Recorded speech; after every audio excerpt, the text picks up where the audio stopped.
Okay, I've just been putting a little notch. Attach it onto the boot there for the wire to come out, and then I'll stick the camera on the bottom. When I test fitted it before, it was just squashing the wire. It'll not focus, but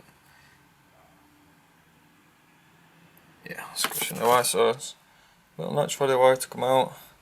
Just a little centre line. Stick the camera on there. Push all the wire into the boot,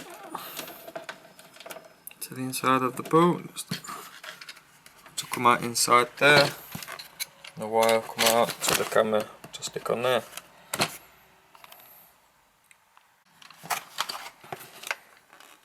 Okay, so you get a double-sided sticky pad. You get screws as well, but this is inside the car, so not really necessary. The sticker will be enough, don't need to screw in. I looked inside there, there is actually space if I wanted to put some really short screws in, but it'll be alright with that. It's thick enough. Better to have this inside if possible.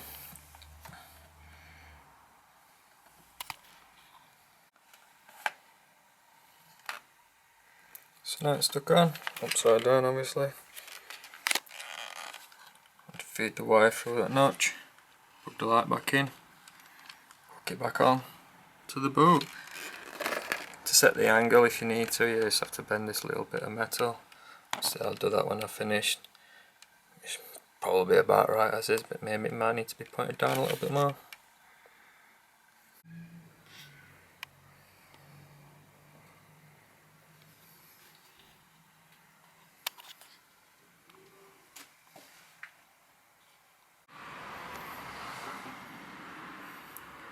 Alright, that's that clipped on.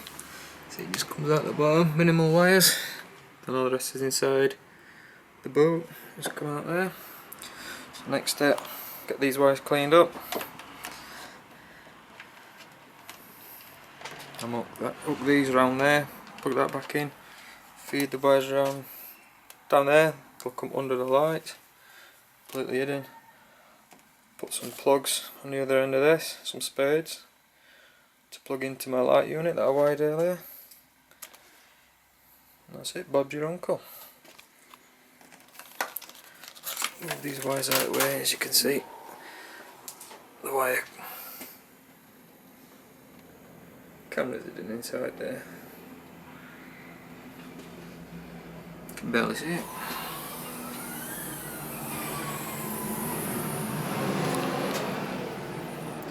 Right, I'll sort these wires out and then tidy the inside up. Add the wires in there, tidy the wires up on there, get it all finished up. And with this as well, I'll just put a bit of extra heat wrap. Can't quite push it up there one-handed. I'll just push it up to there, just so it's black instead of bright red. Just try and blend it in a bit more. I like to see as fewer wires as possible. Okay. So I've pushed the heat wrap up just to make it black. I'm not going to shrink it. Be alright like that. I just broke a little notch out of there. You can't quite see it there. Just so the wires aren't being pushed at quite an angle. So I'm going to put that back in. Push that back in the hole. With the wires around the side. Like that, and I'll feed the wires in that little notch that I've made. Okay, like so, that's pushed back in. The wires just come out the side, and when the boot's closed that's at the top, so hopefully no water should get into that. Difficult to see, it's all black, but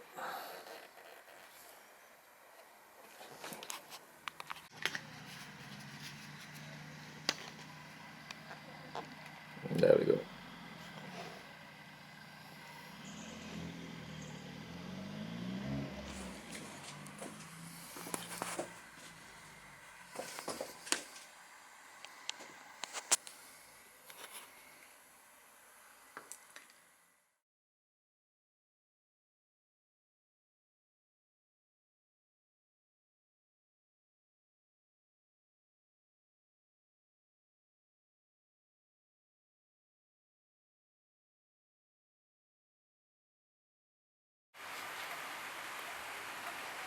Okay, so this is a rear light cluster. This socket here is the reverse light. So what I've done, I just threaded this wire in.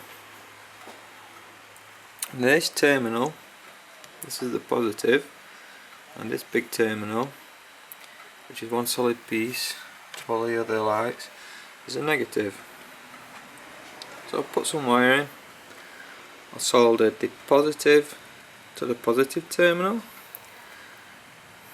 and just for some distance I soldered the negative up here. I'll loop the wire around, there, bit in all that way, just so if it gets a pull while I'm doing it, it's going to pull on the excess wire before pulling on the solder and breaking my solder again. I could have used got some connectors somewhere.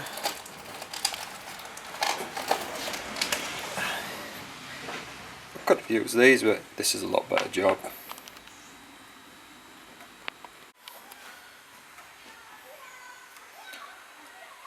I've also put spare connectors on the other end so I can disconnect it, because you have to take that off to change the bulbs.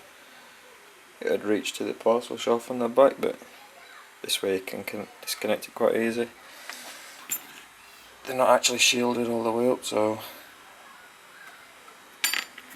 just put some heat shrink round, which I'll shrink in a moment. Okay, this is a rear light unit that I just wired in there.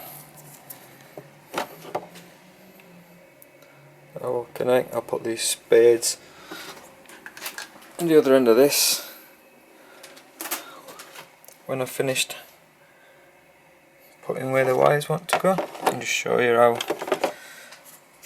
this just goes into the light unit like that. That's where you plug the reversing parking switch into down here, and then the main switch for lights is there. I didn't want to break into that for the switch, which I could have. It's been easy, just plug that straight into there. It's just not damaging the wire harness this way.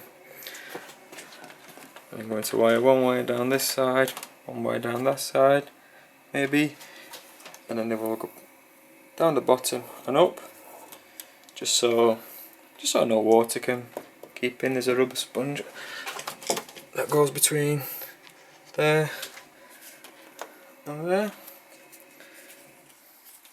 and I'll have it going between the sponge and up and inside, just in case it should squash and make a seal in a bit. Just if not, I'll have it coming from the bottom so no water can get in. And there's loads of room. See these wires going on either side, or I could have them both down the same side. You see how wide this gap is and how wide the light is, but the main unit touches cores only, it's quite narrow up the middle. So I've got all this space either side at the bottom to feed the wire. Loads of room. As you can see, so I'll get this fitted then. Oh yeah, I forgot to say as well, when you put that in, it's held in by 4 screws. And but it's better that I've made it so that you can quickly release it, because to change bulbs you have to take this off and then take that out if you want to change a bulb as well. Anyway, because it's soldered in, it's just easy, it's not likely to break off. I'm having to mess about refixing it every time I need to change a bulb.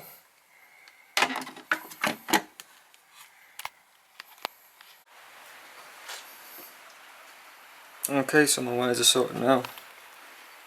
Take them down. Light cluster,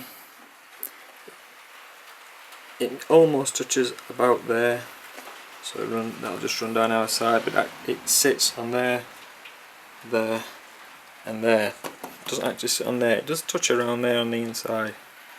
I remember from when it had dirt on it. And that'll just run around the other side. As you can see, the narrow section there will run around the other side of there. This will plug into this when I put the spades on the end. The main cluster plugs into that. This cable is the power to the rear camera. That comes from the front. All the excess is tied up, what we're left of the excess, and pushed down there out of the way. So the excess is down there. This I'll put spades on and then connect, and then when it's connected it'll be shorter than this as well. Doesn't need to be this long. Get pushed in.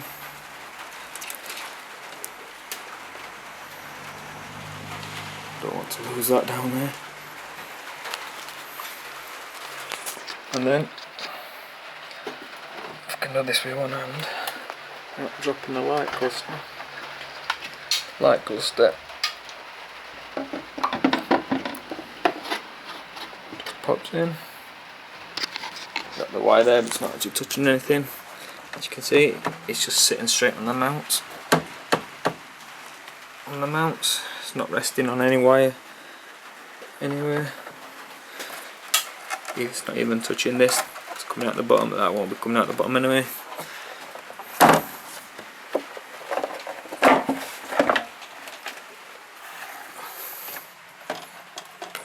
Carefully.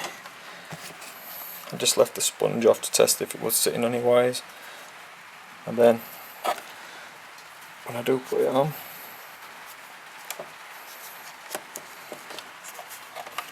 not this one but the other wire that's taped to the ground, it'll lie flat, and then press on that and hopefully seal.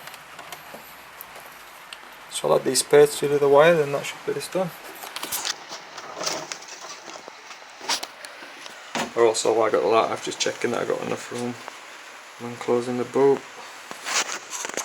I'm looking at the seal inside for where the wire's gone. It looks like it stays sealed. Can't really see if it stays sealed even when the boot's closed, which is good.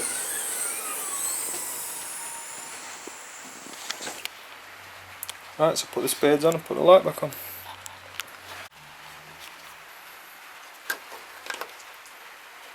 Also, I forgot to mention,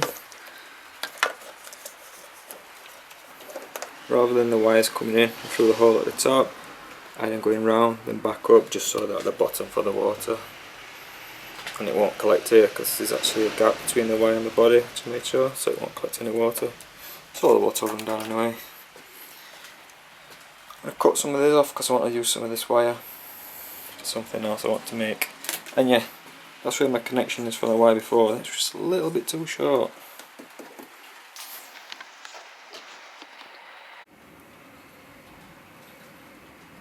So that's the first one crimped on. If you don't know how to crimp, you probably will, but I'll just show you anyway. Strip some wire, twist it, which I've already done. Now I've just folded it over a couple of times to make it thicker. Get your little crimp, a little spade, make sure the wire's in the hole. Take your crimping tools. It's a red, which is a diameter. You want your red dot there. Put in the red dot, make sure it's still in. And you want your spade this direction to your tool, not the other way. And squeeze. It's fairly tight.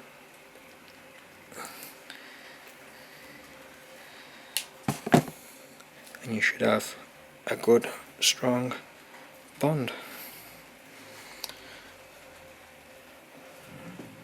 Right, ready to fit the light unit. Right, so to do now, light unit. First of all, plug these in. Make sure you put positive to positive, negative to negative. Try and do this. Can't do it one-handed. Red wire, red wire. Push in. See, there's no metal visible either. I had to put some heat shrink over it just to insulate it. Same with this one.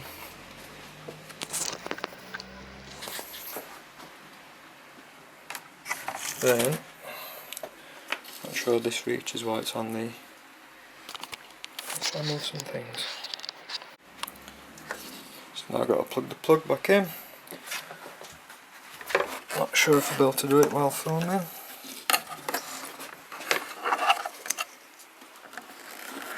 This is a little bit shorter.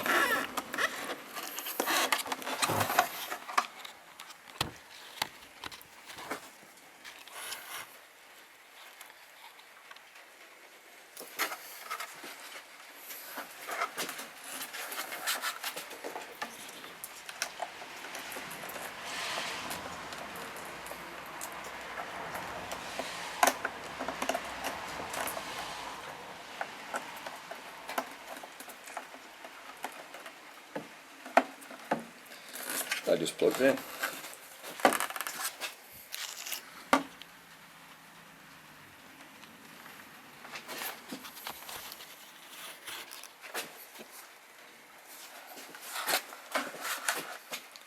Push this excess wire into the hole.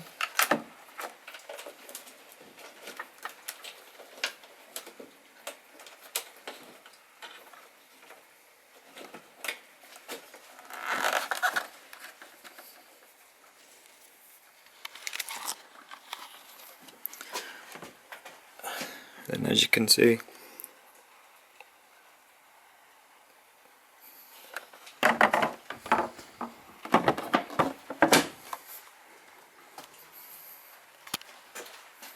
that just fits on.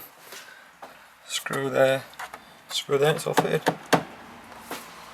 As you can see, it's fitting fine, no interference for those wires. In the top corner, you can barely see.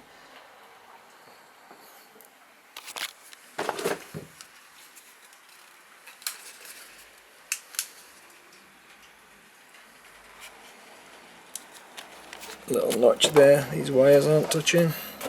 You can see they're free.